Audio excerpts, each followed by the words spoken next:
مکے والوں کو بتایا، مکے والوں میں ایک طرف اس بات کا احساس ہوا کہ ہماری بات بادشاہ کے ہاں نہ چلی، اپنی کمزوری کا احساس ہوا، دوسری طرف انہوں نے اسی کمزوری کی بنیاد پر اور زیادہ شدت اختیار کر لی۔ لیکن اللہ تعالیٰ کا کرنا ایسا ہوا کہ اسی زمانے میں بڑے بڑے لوگ اسلام کے اندر داخل ہوئے۔ حضرت امیر حمزہ رضی اللہ تعالی عنہ اسی دور کے اندر ایمان قبول کرتے ہیں، جو اللہ کے رسول علیہ السلام کے سگے چچا ہوتے ہیں۔ اور اسی طریقے پر حضرت عمر رضی اللہ تعالی عنہ کا ایمان لانا، یہ واقعہ بھی اسی دور کے اندر پیش آیا، جب ایک طرف کافر لوگ دیکھ رہے تھے کہ مسلمانوں کی تعداد بڑھتی جا رہی ہے، بڑے بڑے لوگ قریش قبیلے کے اسی طرف کو ہو رہے ہیں، تو انہوں نے حضرت ابو طالب کے سامنے اس بات کا ذکر کیا کہ آپ محمد صلی اللہ علیہ وسلم کو ہمارے حوالے کر دیں، ہم ان کو قتل کر دینا چاہتے ہیں۔ لیکن حضرت ابو طالب نے اس کی بھرپور مخالفت کی، تو اس کے بعد کافروں نے ایک چال چلی، اس کو تاریخ کے اندر مقاطعہ کے لفظ سے تعبیر کیا جاتا ہے، جس کا ترجمہ ہماری آج کل کی زبان میں ہے بیکاٹ۔ اللہ کے نبی علیہ السلام کا، ایمان لانے والے صحابہ کرام کا، اور اسی کے ساتھ ساتھ اللہ کے نبی علیہ السلام کے خاندان کا، جس کو بنی ہاشم کہا جاتا ہے، ان لوگوں نے بیکاٹ کر دیا، ایک معاہدہ تیار کیا سب نے مل کر، یعنی قریش مکہ نے، کہ بنو ہاشم جو محمد صلی اللہ علیہ وسلم کا قبیلہ ہے اور ان کے خاندان والے ہیں، وہ چونکہ ہمارے حوالے محمد صلی اللہ علیہ وسلم کو نہیں کر رہے ہیں، اس لیے ہم تمام کے تمام بنی ہاشم کا مقاطعہ کرتے ہیں، بیکاٹ کرتے ہیں۔ اس کے اندر ایک تحریر لکھی گئی، تحریر کے اندر یہ لکھا گیا، مکے کا کوئی بھی آدمی بنو ہاشم سے تعلق نہیں رکھے گا، شادی بیاہ نہیں کرے گا، اسی طرح خرید و فروخت بھی نہیں کرے گا، کوئی اپنی چیز ان کو نہیں دے گا، ان سے اپنی کوئی چیز نہیں خریدے گا، بات چیت ان سے نہیں کرے گا۔ ایک مقاطعہ لکھا گیا، بیکاٹ، اور پھر اس کو کعبۃ اللہ پر ٹنگا دیا گیا، اور اس کا ایک حصہ لکھنے کے بعد، اس کا ایک نسخہ لکھنے کے بعد اس کو ایک جگہ پر محفوظ کر کے رکھ دیا گیا، اور یہ بیکاٹ کا سلسلہ شروع ہو گیا۔ جو کوئی بھی آدمی اللہ کے نبی علیہ السلام یا بنو ہاشم کے کسی بھی آدمی سے، چاہے وہ ابو طالب ہو،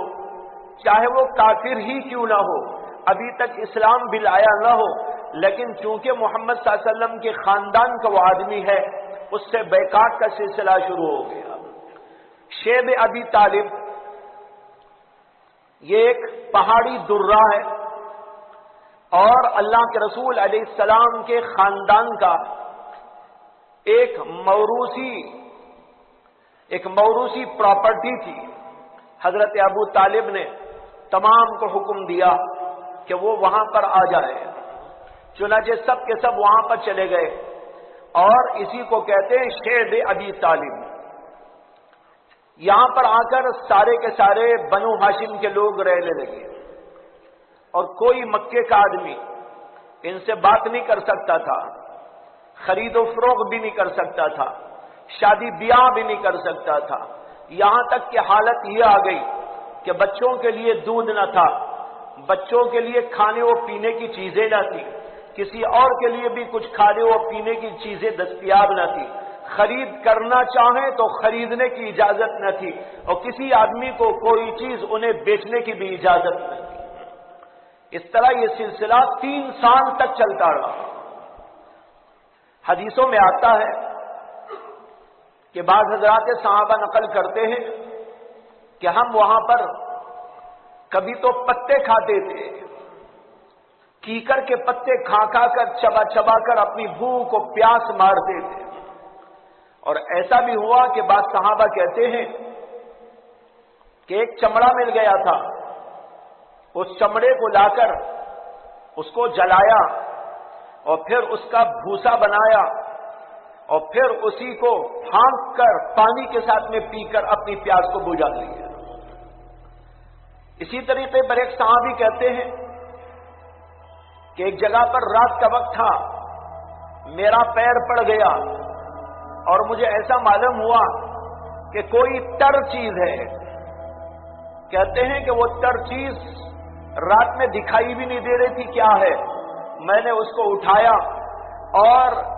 اپنے منہ میں رکھ کر نگل گیا۔ کہتے ہیں کہ مجھے آج تک نہیں معلوم کہ وہ چیز کیا ہے، کوئی جانور تھا یا کوئی اور چیز تھی، کوئی گندگی و پلیدی تھی، کچھ پتا نہیں، بس تر چیز تھی، اس کو اٹھا کے منہ میں رکھا اور نکل گیا۔ بھوک کی شدت کا یہ عالم۔ اس طرح یہ مقاطعے کا سلسلہ بنو ہاشم کے ساتھ 3 سال تک رہا۔ نبوت کے 7ویں سال میں جاری ہوا، 3 سال تک چلتے چلتے 10 ہجری تک پہنچا۔ یہ 3 سال کا عرصہ کیسا گزرا ہوگا؟ کھانے کی پریشانی، رہائش کی پریشانی، پانی کی پریشانی، بچوں کا بل بلانا، اور جب بچے بل بلاتے تھے تو یہ قریش کے لوگ جو آس پاس میں پسے ہوئے تھے وہ لوگ ان لوگوں کے رونے کو دیکھ دیکھ کر ہنستے تھے اور خوش ہوتے تھے۔ لیکن ان میں بھی کچھ لوگ تھے جن کے اندر کچھ انصاف تھا اور وہ سمجھتے تھے کہ یہ ظلم ہو رہا ہے، اس ظلم کے خلاف آواز اٹھانا چاہیے۔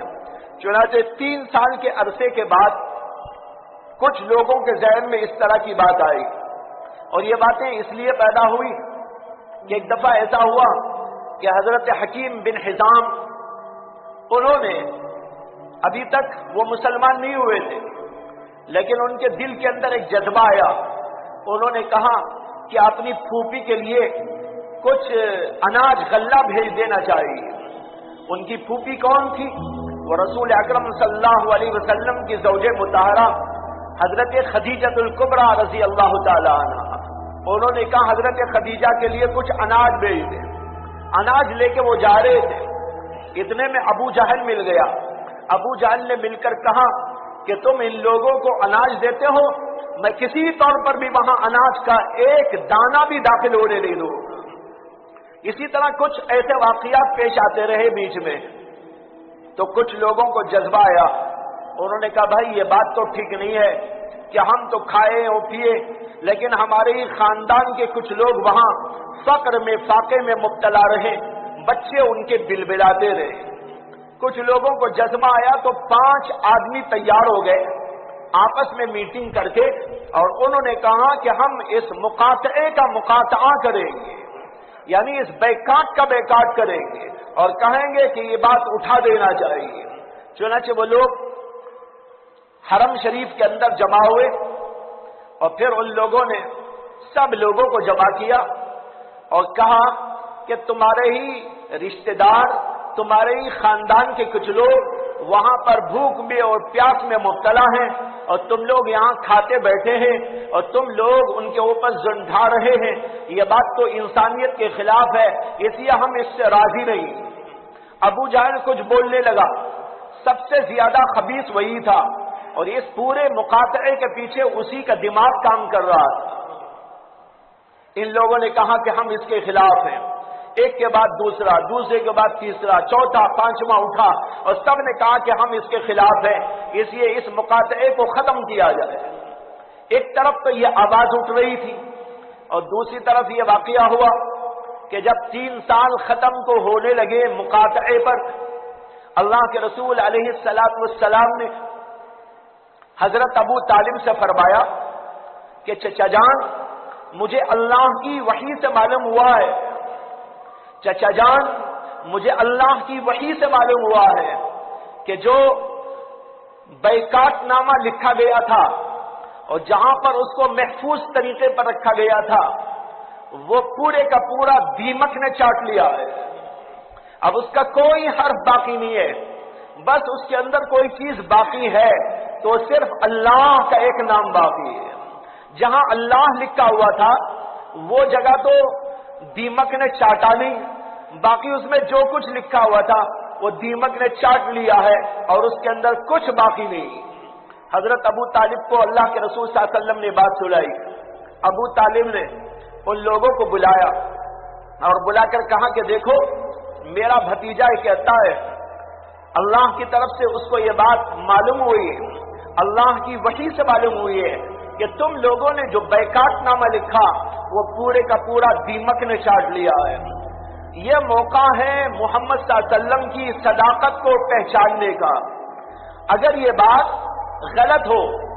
اور تم جاؤ اٹھاؤ اپنا لکھا ہوا وہ مقاطعہ نامہ، بیکاٹ نامہ جہاں پر تم نے رکھا ہے اس کو اٹھا کر دیکھو، اگر محمد جیسا کہتے ہیں ویسے ہی ہو گیا ہے تو پھر تو جو ہے ان کی صداقت آشکارا ہو گئی، اور اگر اس کے خلاف ہو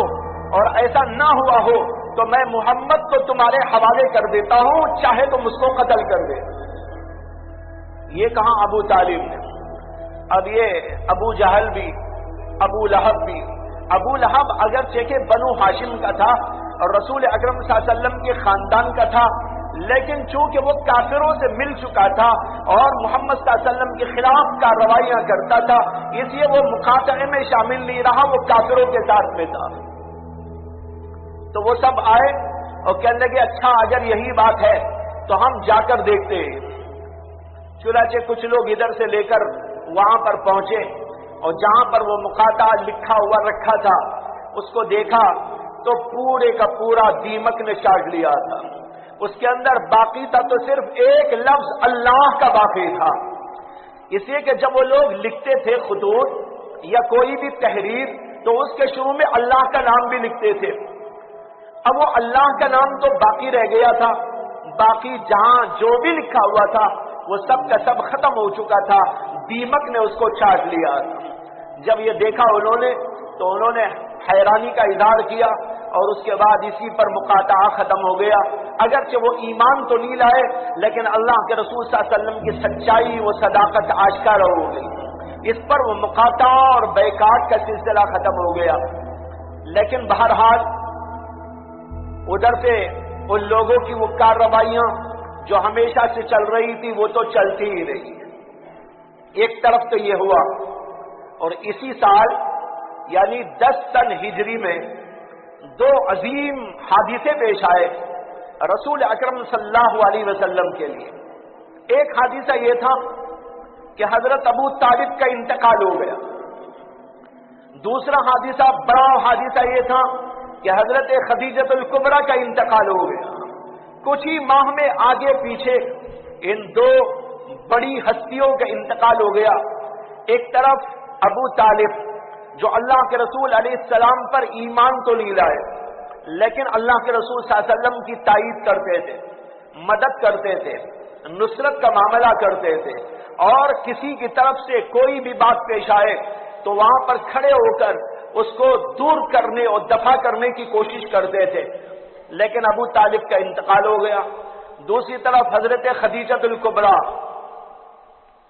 اللہ کے نبی علیہ السلام کی زوجہ مطہرہ جنہوں نے سب کچھ دین کے لیے قربان کر دیا تھا اور اللہ کے رسول علیہ السلام کو ہمیشہ تسلی دیتی تھی۔ اللہ کے رسول علیہ السلام ان کی تسلی دینے پر تسلی پاتے تھے اور دین کے کاموں کے اندر ان لوگوں کے ساتھ حضرت خدیجۃ الکبریٰ کا بہت بڑا حصہ تھا، ان کا بھی اسی سال انتقال ہو گیا۔ اسی وجہ سے حدیث میں آتا ہے اللہ کے رسول علیہ السلام اس سال کو عام الحزن کہتے تھے، یعنی غم کا سال۔ یہ تو غم کا سال ہے، ایک طرف ابو طالب کا انتقال ہو گیا، دوسری طرف حضرت خدیجۃ الکبریٰ کا انتقال ہو گیا۔ جب اللہ کے رسول صلی اللہ علیہ وسلم نے دیکھا کہ ان 2 کے دنیا سے چلے جانے کے بعد کافر لوگوں کی شدت اور بڑھ گئی، ان کا ظلم، ان کی زیادتیاں اور زیادہ سے زیادہ ہو چکی، تو اللہ کے رسول علیہ السلام ان سے بالکل مایوس ہو گئے۔ مایوس ہونے کے بعد آپ نے سوچا کہ میری اس دعوت کو، میرے اس پیغام کو مکے کی سرزمین سے باہر لے جاؤ،